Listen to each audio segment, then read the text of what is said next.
तो देखिए बेटा, हमने इसके पहले पार्ट में अभी तक क्या क्या पढ़े, हमने प्रिपरेशंस ऑफ अमाइंस में यानी केमिकल प्रिपरेशन ऑफ अमाइंस पूरी पढ़ लिए थे, और हम अभी केमिकल प्रॉपर्टीज ऑफ अमाइंस पढ़ रहे थे। तो उसमें हमने 4 basic chemical properties of amines हमने देखा। हमने बताया था कल कि अमाइंस बेसिक नेचर का होता है। उसके लिए मैंने आपको बताया था कि नाइट्रोजन के पास जो लोन पेयर ऑफ इलेक्ट्रॉन होता है अमाइंस में, वो इजीली किसी को भी क्या कर सकता है, डोनेट कर सकता है। That's why it is also known as Lewis base.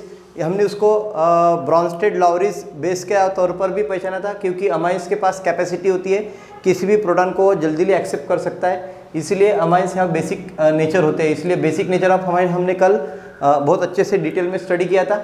उसके बाद हमने action of nitrous acid, because nitrous acid क्या होता है, अनस्टेबल होता है, तो पहले हम उसको C2 कंडीशन में बनाते थे सोडियम नाइट्राइट के साथ HCl की रिएक्शन करके, और उसके बाद हमने एक्शन ऑफ नाइट्रस एसिड के द्वारा हमने क्या किया था, डायजोनियम सॉल्ट को लेकर कन्वर्ट करके दिया था अल्कोहल में। तो उसके बाद हमने असाइलेशन ऑफ अमाइंस भी किया था, और alkylation of amines. Alkylation of amines को आपने क्या बोला था, हॉफमैन एग्जॉस्टिव अल्काइलेशन, जिसमें अपने प्राइमरी, सेकेंडरी और टर्शरी अमाइंस कैसे किस प्रकार से रिएक्ट होते हैं ये देखा था। आज हमें जो next chemical properties of amines पढ़ना था, that is nothing but the Hofmann elimination.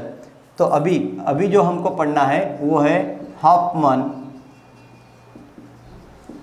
हॉफमैन्स elimination reaction. Hofmann elimination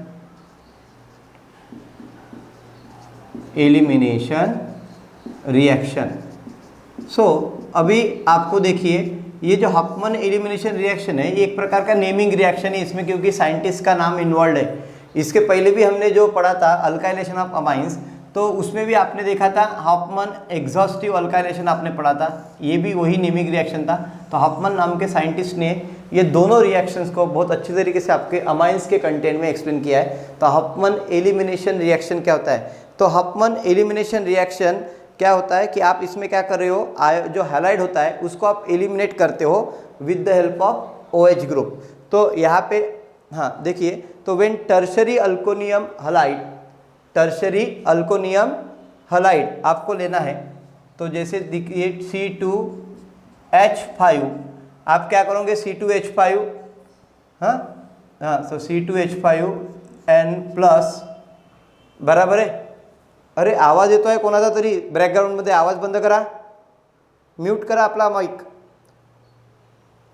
हाँ, तो देखिए सबसे पहले हॉफमैन एलिमिनेशन रिएक्शन में आप क्या करते हो, ट्राइमिथिल अमोनियम क्लोराइड लेते हो। तो इथिल ट्राइमिथिल, तो यहाँ पे आपका जो नाइट्रोजन है वो क्वाटरनरी स्टेज में रहेगा, तो CH3 3 times I। Is it clear. तो यहाँ पे क्या हो जाएगा, अगर नाइट्रोजन पे प्लस है तो आयोडीन पे क्या आ जाएगा, माइनस। तो इसका नाम क्या देंगे हम, ethyl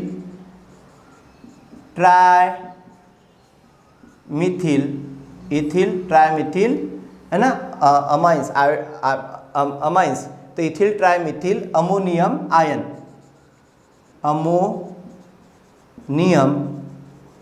ion, that is nothing but the quaternary ammonium salt, बराबर है। तो इथिल ट्राइमिथिल अमोनियम आयन आप लेते हो हॉफमैन एलिमिनेशन रिएक्शन में, और इसकी रिएक्शन डायरेक्टली आप सिल्वर हाइड्रोक्साइड के साथ करते हो, पर सिल्वर हाइड्रोक्साइड आपका अनस्टेबल होता है, तो आपको क्या करना पड़ेगा, इसको C2 कंडीशन में बनाना पड़ेगा। अब सिल्वर हाइड्रोक्साइड को अगर C2 कंडीशन में बनाना है तो आप क्या करते हो, मॉइस्ट सिल्वर हाइड्रोक्साइड लेते हो, बराबर है। तो मॉइस्ट सिल्वर ऑक्साइड Ag2O, तो मॉइस्ट सिल्वर ऑक्साइड की रिएक्शन कैसे होती है, ये आपका सिल्वर ऑक्साइड है Ag2O प्लस आप इसकी रिएक्शन किसके साथ कर रहे हो, वाटर के साथ, HOH के साथ। तो आपको क्या करना पड़ेगा बेटा, यहाँ पे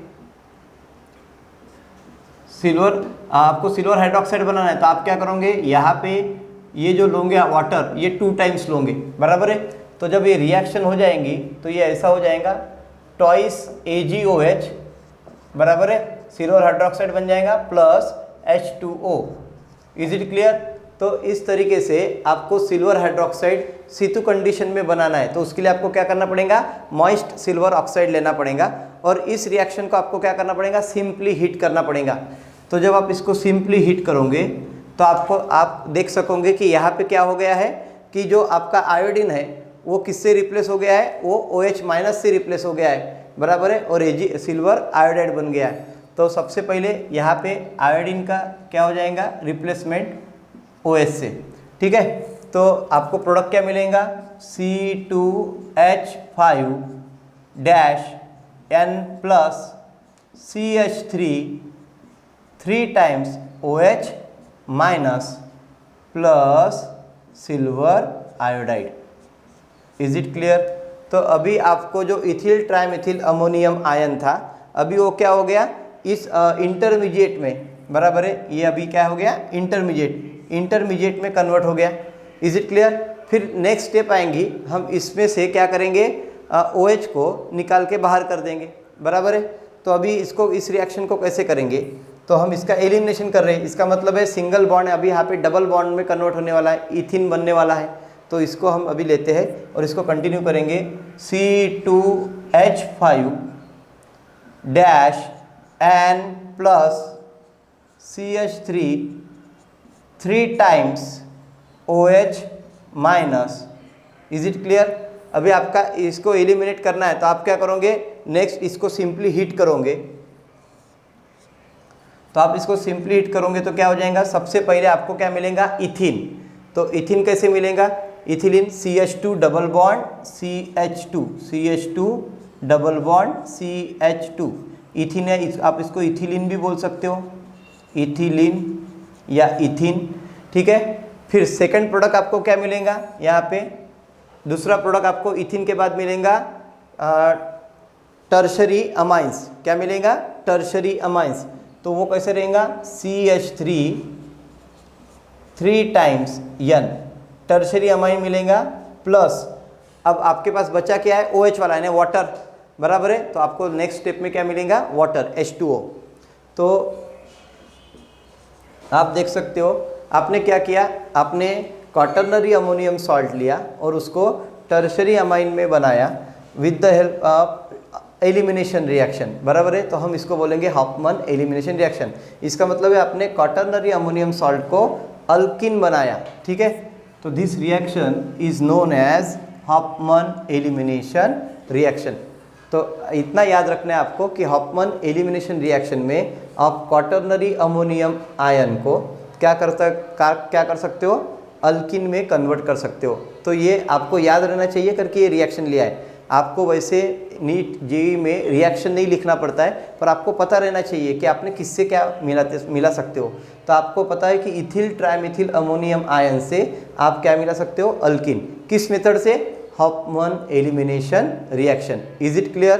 तो हॉफमैन एलिमिनेशन रिएक्शन में याद रखना है आपको इथिल ट्राइमेथिल अमोनियम आयन और quaternary ammonium ion gives alkene. Is it clear? Gives alkene. तो आप यहाँ पे लिख के रख दो। अगर आपको शॉर्टकट में लिखना है, क्या लिखोगे, quaternary ammonium ion converts into an alkene, that is nothing but the Hofmann elimination reaction, ठीक है। तो बस इतना भी याद रखा आपने तो भी सफिशिएंट है, आपको केमिकल रिएक्शन को याद रखने की ज़रूरत नहीं पड़ेगी, ठीक है। तो आप इसको बोलेंगे हम हॉफमैन एलिमिनेशन रिएक्शन। दूसरा है बेटा, हमको पढ़ना है कि हॉफमैन्स कार्बेलामाइन टेस्ट। ये अभी ये जो टेस्ट है ना, ये सब आप प्रैक्टिकल्स में 12वीं में ऑलरेडी जब आप प्रैक्टिकल करते हो तो उसमें पढ़ाई जाती है, ठीक है। अगर आपने अच्छे से सिंसियरली प्रैक्टिकल एग्जाम को अगर आपने बराबर किए होंगे प्रैक्टिकल्स को, तो आपको ये समझ में आ रहा होगा कि ये सभी टेस्ट हम कहाँ पे यूज़ करते हैं, प्रैक्टिकल लैब में यूज़ करते हैं। तो अभी हम देखते हैं कार्बेलामाइन टेस्ट क्या होता है, हॉफमैन कार्बेलामाइन टेस्ट। तो ये इसको मैं पहले रब कर देता हूँ जिससे आपको वो समझने में आसानी जाए। तो हॉफमैन एलिमिनेशन रिएक्शन होने के बाद हॉफमैन कार्बेलामाइन टेस्ट हम देखने वाले हैं, हॉफमैन कार्बेलामाइन टेस्ट। तो इसका हो गया करके मैं इसको टिक कर रहा हूँ। अभी नेक्स्ट है हॉफमैन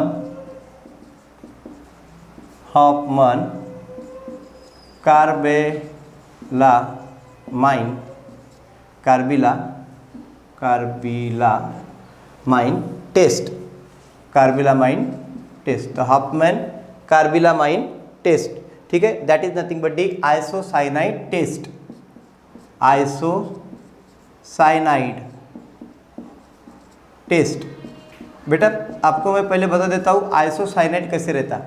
आपको पता है साइनाइड कैसे रहता है, जब कार्बन के साथ किसी की बॉन्डिंग होती है तो साइनाइड बनता है, पर अगर यही बॉन्डिंग हम नाइट्रोजन के साथ करते हैं किसी कंपाउंड की तो वहाँ पे बनता है आइसोसाइनाइड। क्या बनता है बेटा? आइसोसाइनाइड। Is it clear? तो ध्यान में रखना, अगर नाइट्रोजन के साथ बॉन्डिंग हो रही है किसी इसकी तो आपको क्या मिलेगा? आइसोसाइनाइड, ठीक है। तो Hofmann carbylamine test that is nothing but the also known as isocyanide test. ये टेस्ट क्या होती है इसको आपको सिर्फ याद रखना है, ठीक है ना। पूरा रिएक्शन नहीं आया तो भी चलता है, पर किससे क्या बनता है ये आपको पता रहना चाहिए। और आइसोसाइनाइड में क्या होती है? बॉन्डिंग नाइट्रोजन से होती है किसी कंपाउंड की, ये भी याद रखना है। ये साइनाइड है, अगर कार्बन के साथ बॉन्डिंग हुई तो साइनाइड बनेगा, नाइट्रोजन के साथ बॉन्डिंग हुई तो वो आइसोसाइनाइड देगा।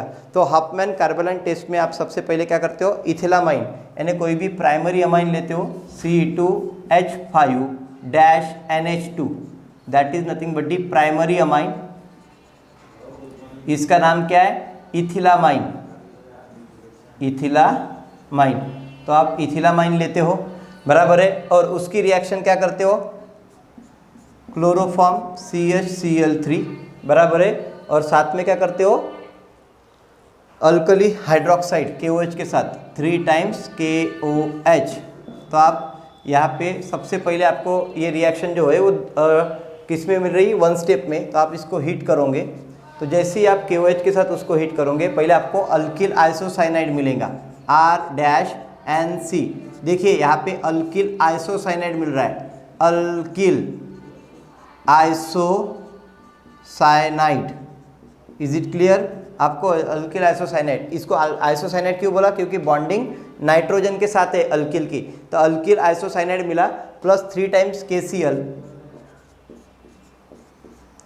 3 टाइम KCl, और फिर क्या मिलेगा? 3 टाइम H2O, फिर क्या मिलेगा? H2O plus H2O। अब ऑक्सीजन कितने हैं यहाँ पे? 3 ऑक्सीजन है, तो यहाँ पे क्या आएगा? 3 टाइम्स H2O, बराबर है। तो यहाँ पे आप देख सकते हो, तो अभी ये जो R है, ये R की जगह पे मैं क्या लिख सकता था? C2H5। Is it clear? क्या आएगा? C2H5। समझ रहे हो क्या? तो ये क्या हो जाएगा? Ethyl isocyanide. क्या हो जाएगा? Ethyl isocyanide plus potassium chloride plus water. Is it clear? समझा गया? So this is nothing but the ethyl isocyanide. ये आपको मिल रहा है किससे? प्राइमरी इथिलामाइन से। यानी आप इजीली पहचान सकते हो कि अगर आपके पास प्राइमरी अमाइंस है तो आपको क्या देगा? आइसोसाइनाइड देगा, इथिल आइसोसाइनाइड देगा। अगर आप इथिल अमाइन लेते हो तो इथिल आइसोसाइनाइड देगा। Is it clear? अगर आप एनिलीन लेते हो, एरोमेटिक हाइड्रोकार्बन लेते हो, बराबर है, तो एलिफेटिक और एरोमेटिक हाइड्रोकार्बन में आप अलग अलग फॉर्मेशन देखोगे। तो आप एरोमेटिक अगर लेते हो तो एरोमेटिक इसके लिए आपको क्या करना पड़ेगा? एनिलीन लेना पड़ेगा। तो aniline that is nothing but the benzene ring, और उसके साथ होता है NH2। तो ये क्या हो गया बेटा? आपका एनिलीन। और इस एनिलीन की आप रिएक्शन करोगे किसके साथ? वही ingredient CHCl3 that is nothing but the chloroform plus 3 times KOH। तो जस्ट आप यहाँ पे देखोगे, आप इसको हीट करोगे तो आपको दिखाई देगा कि यहाँ पे इथिल की जगह पे क्या आ जाएगा? Phenyl group, that is nothing but the, आप इसको ऐसे लिखोगे C6H5, बराबर है, dash NC, that is nothing but the phenyl isocyanide, phenyl isocyanide, phenyl isocyanide मिला plus 3 time KCl plus 3 times H2O। Is it clear? तो आप अगर प्राइमरी अमाइंस लेते हो तो आपको इथिल आइसोसाइनाइड मिलेगा, अगर इथिल अमाइन लेते हो तो इथिल आइसोसाइनाइड मिलेगा, और अगर आप एरोमेटिक अमाइंस लेते हो तो आपको क्या मिलेगा? एरोमेटिक आइसोसाइनाइड मिलेगा। Is it clear? तो this is nothing but the Hofmann carbylamine test, this is nothing but the isocyanide test. Is it understand?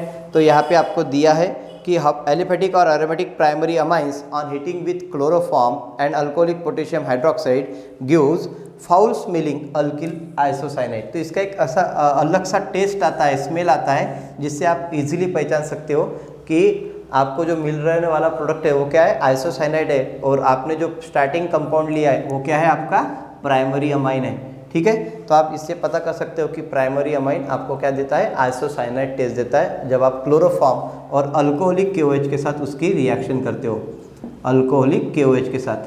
तो ये एक टेस्ट होती है जिसको हम बोलते हैं हफमैन कार्बेलामाइन टेस्ट, आइसोसाइनाइड टेस्ट।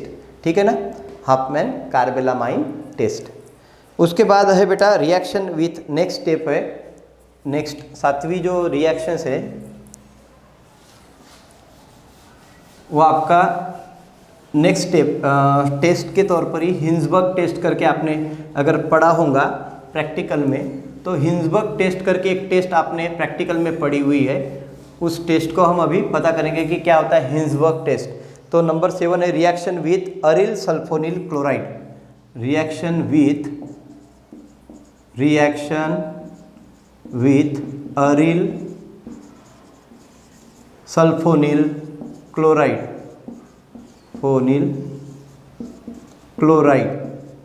अब ये अरिल सल्फोनिल क्लोराइड क्या होता है, aromatic sulphonyl chloride.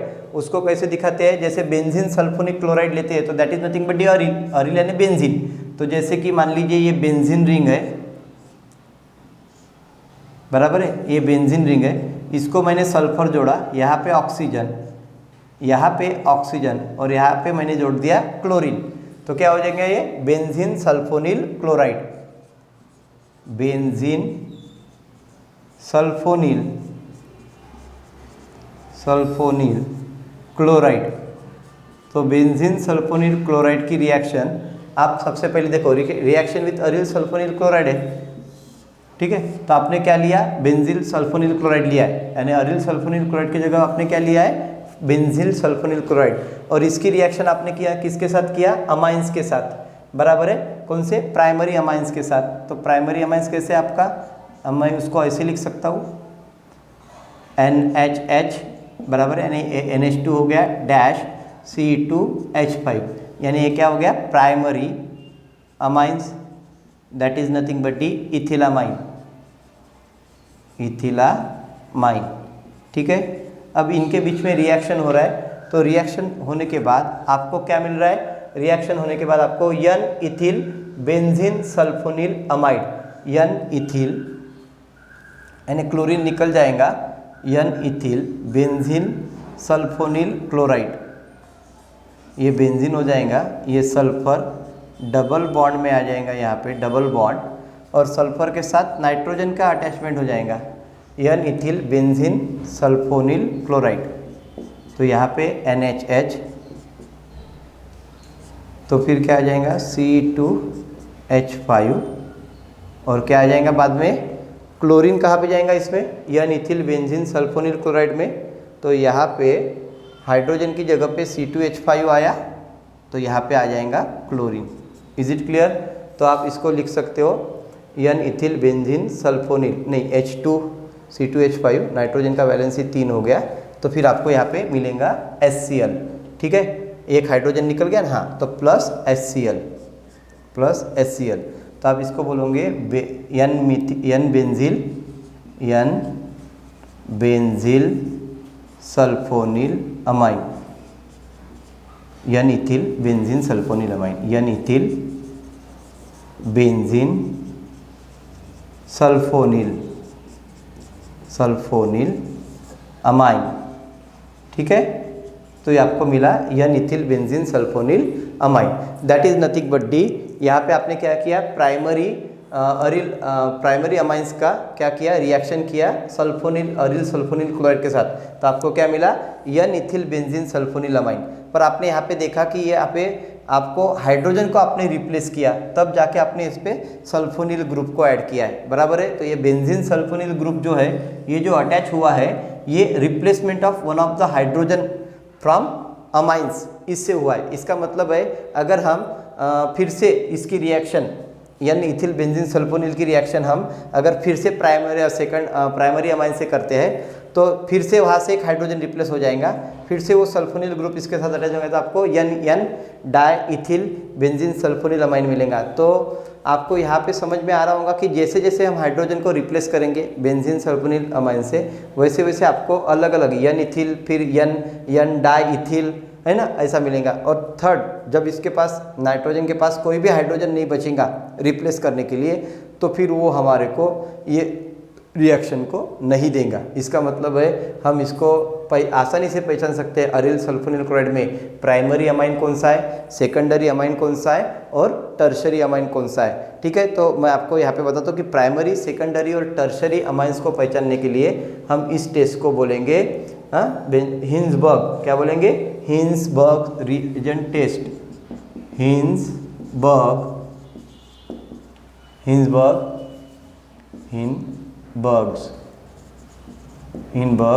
Reagent test. और ये यूज होता है फॉर आइडेंटिफिकेशन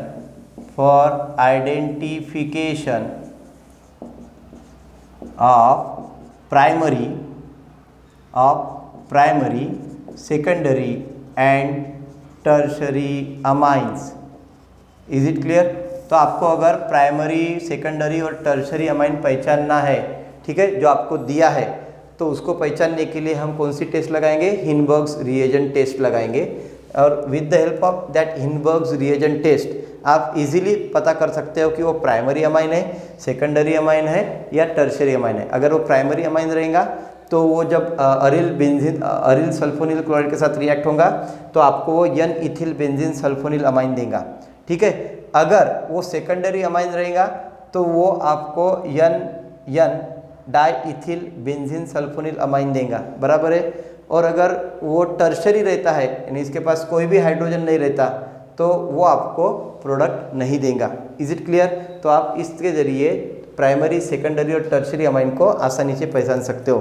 तो उसके लिए देखिए, जब primary amines gives a clear solution which on acidification gives insoluble compound, यानी जब आप प्राइमरी अमाइंस यूज करोगे तो आपको क्लियर सॉल्यूशन मिलेगा, और जब आप इसका एसिडिफिकेशन करोगे तो आपको क्या मिलेगा, कुछ कंपाउंड मिलेगा।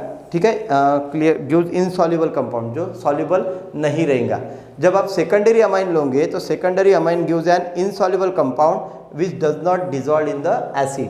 फिर दूसरा, अगर आप सेकेंडरी अमाइन लेते हो तो जो कंपाउंड मिलेगा जो इनसॉल्युबल रहेगा वो सॉल्वेंट में डिजॉल्व नहीं रहेगा। और अगर आप टर्शरी अमाइन लेते हो तो टर्शरी अमाइन में आपको एक तो पहली बात रिएक्शन नहीं मिलेगी, जो भी इनसॉल्युबल कंपाउंड रहेगा with dissolve in the acid, वो एसिड में डिजॉल्व रहेगा। तो इस तरीके से आप तीनों टेस्ट यानी प्राइमरी, सेकेंडरी और टर्शरी अमाइन का टेस्ट आसानी से कर सकते हो। इसलिए हम reaction with aryl sulphonyl chloride को क्या बोल सकते हैं, Hinsberg reagent test, Hinsberg's reagent test. तो ये दोनों टेस्ट, आइसोसाइनाइड टेस्ट और हिंसबर्ग रिएजेंट टेस्ट, ये आपके 12th के प्रैक्टिकल में है।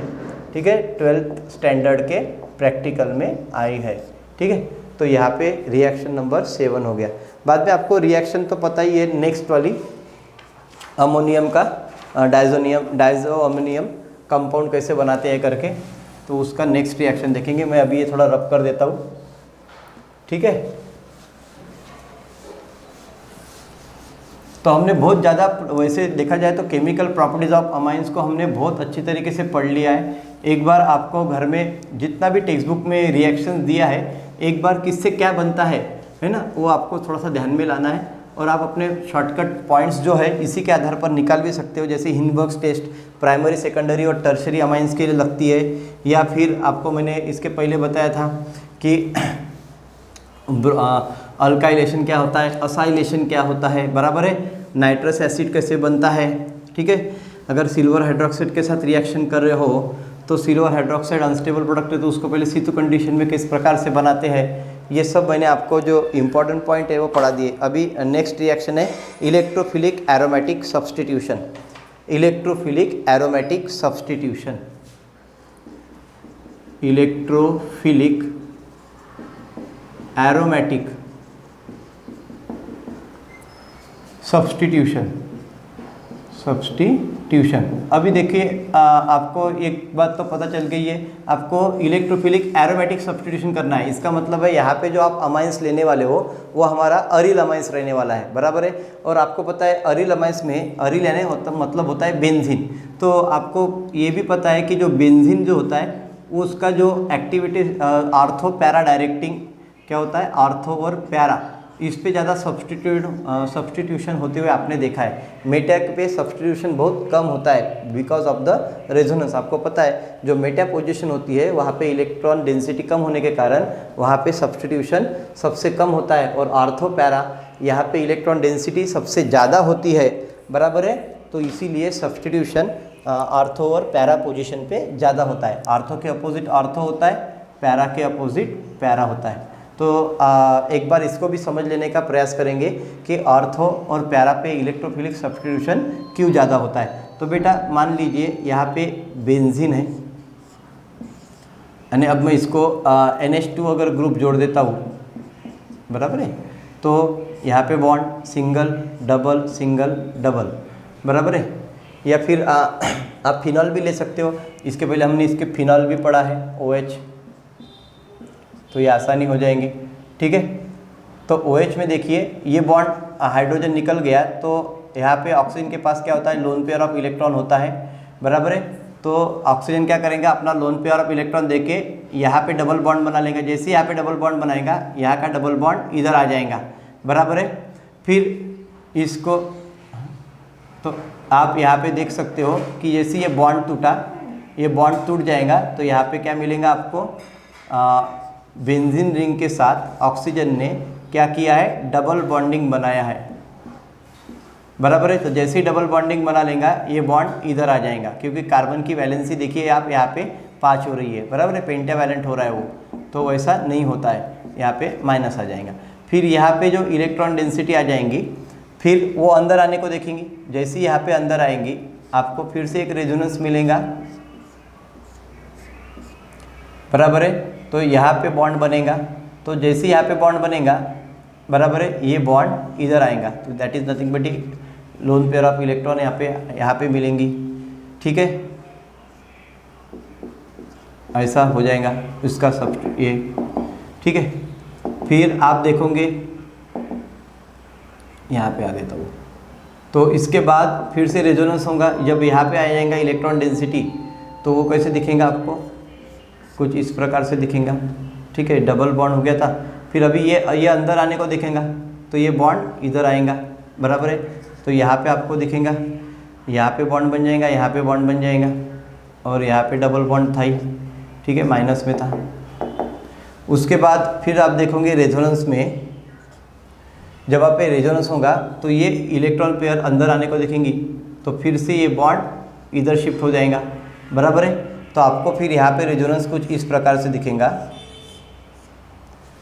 यहाँ पे डबल बॉन्ड बना, ये डबल बॉन्ड ऑलरेडी था, ये डबल बॉन्ड ऑलरेडी था, और यहाँ पे देख सकते हो आप सिंगल बॉन्ड आ जाएगा, क्योंकि डबल बॉन्ड शिफ्ट हो गया। यहाँ पे आप देख सकते हो यहाँ पे माइनस रहेगा।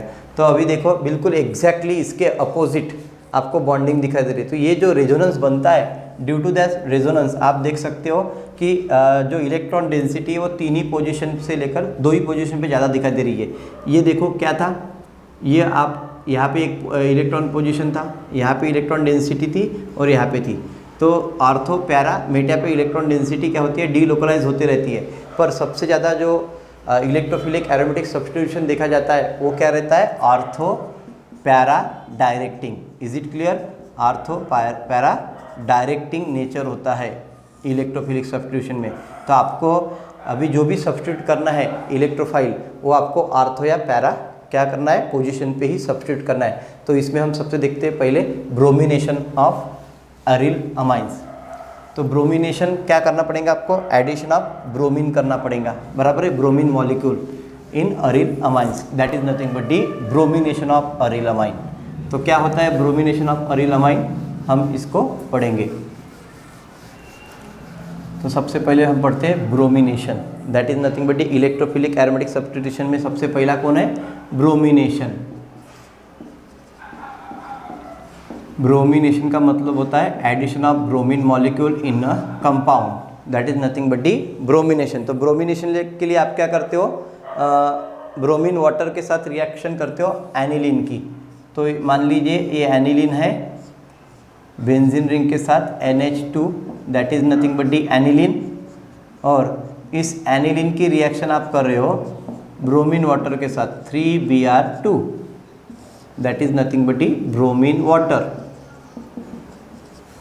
जब आप इसकी रिएक्शन ब्रोमीन वाटर के साथ कर रहे हो तो आपको क्या मिलेगा, सबसे पहले जब आप इसकी रिएक्शन 3Br2 के साथ करोगे तो आपको 2,4,6 ट्राई नाइट्रोफिनॉल मिलेगा। क्या मिलेगा, 2,4,6 ट्राई नाइट्रोफिनॉल। तो कैसे रहेगा वो 2,4,6, यहाँ पे बेंजीन रिंग रहेगी